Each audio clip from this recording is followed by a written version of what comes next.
ರಂಜಿತ್ ಎಲ್ಲೋ 3 ಮಂತ್ಸಿಂದ ಯಾರ ಜೊತೆನೂ ಸೇರ್ತಿಲ್ಲ. ಕಾಲ್ ಮಾಡಿದ್ರೆ ಕಾಲ್ ಪಿಕ್ ಮಾಡ್ತಿಲ್ಲ. ಏನಾಯ್ತು ಅವನಿಗೆ? ಅವ್ನ ಬರ್ತಡೇ ದಿನನೇ ಅವಳು ಅವನ್ನ ಬಿಟ್ಟೋದ್ಲು. ಹೌದಾ, ಯಾಕೆ? ನಮ್ಮ ವಿಷಯ ಎಲ್ಲ ಅಪ್ಪಗೆ ಯಾರೋ ಹೇಳ್ಬಿಟ್ಟಿದ್ದಾರೆ. ಅಜ್ಜಿ ಊರಿಗೋಗು, ನೀನು ಇಲ್ಲಿ ಇರಬೇಡ ಅಂದರು. ನಾನು ಹೋಗಲ್ಲ ಅಂದೆ, ಆದರೂ ನನ್ನ ಮಾತು ಕೇಳ್ತಾನೇ ಇಲ್ಲ. ಇದನ್ನ ಹೇಳೋಣ ಅಂತ ಬಂದೆ. ಸರಿ, ನಾನು ಹೊರಡ್ತೀನಿ. ಬಾಯ್.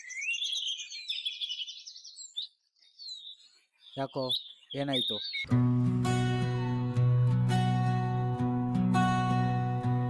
ನನ್ನ ಮುದ್ದಿನ ಬಂಗಾರವೇ, ನನ್ನ ಪ್ರೀತಿಯ ಮಂದಾರವೇ,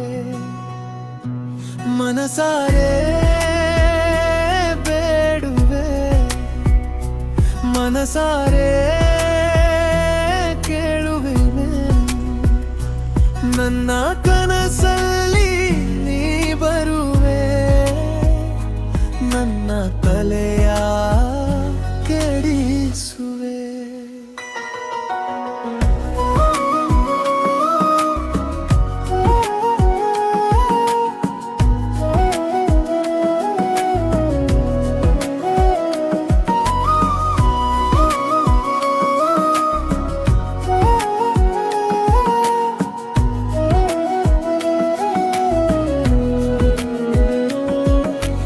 ನೋಡದೆ ಇದ್ದರು ನಿನ್ನನ್ನು, ಕಾಣದೇ ಇದ್ದರು,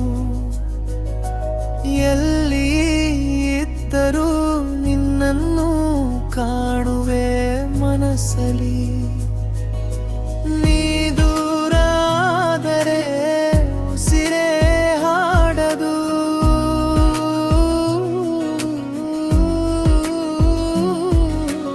ಉಸಿರಲಿ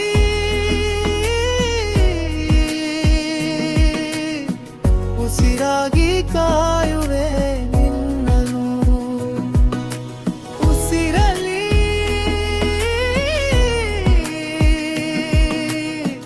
ಉಸಿರಾಗಿ ಕಾಯುವೆ ನಿನ್ನನು. ನನ್ನ ಮುದ್ದಿನ ಬಂಗಾರವೇ,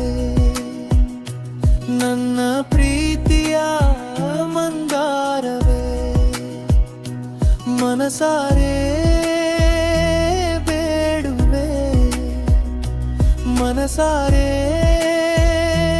ಕೇಳುವೆನೆ.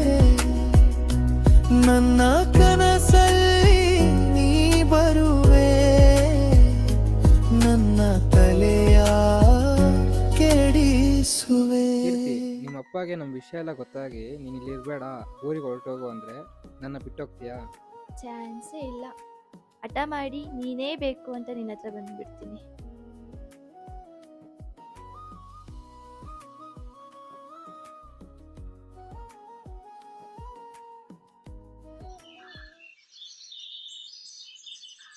ಲೋ, ಇಲ್ಲೇನೋ ಮಾಡ್ತಿದ್ಯಾ? ಬಾರೋ, ಕೇಕ್ ಕಟಿಂಗ್ ಟೈಮ್ ಆಯಿತು, ಹೋಗೋಣ.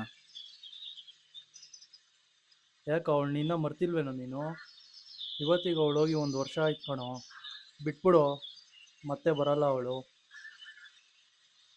ಸರಿ, ಏನಾದರೂ ಮಾಡ್ಕೊ ಹೋಗೋ.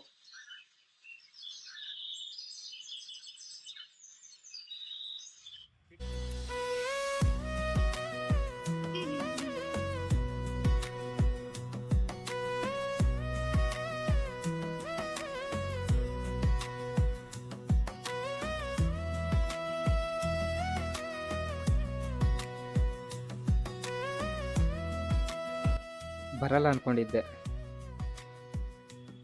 ಹೇಳಿದ್ನಲ್ಲ ಬರ್ತೀನಿ ಅಂತ.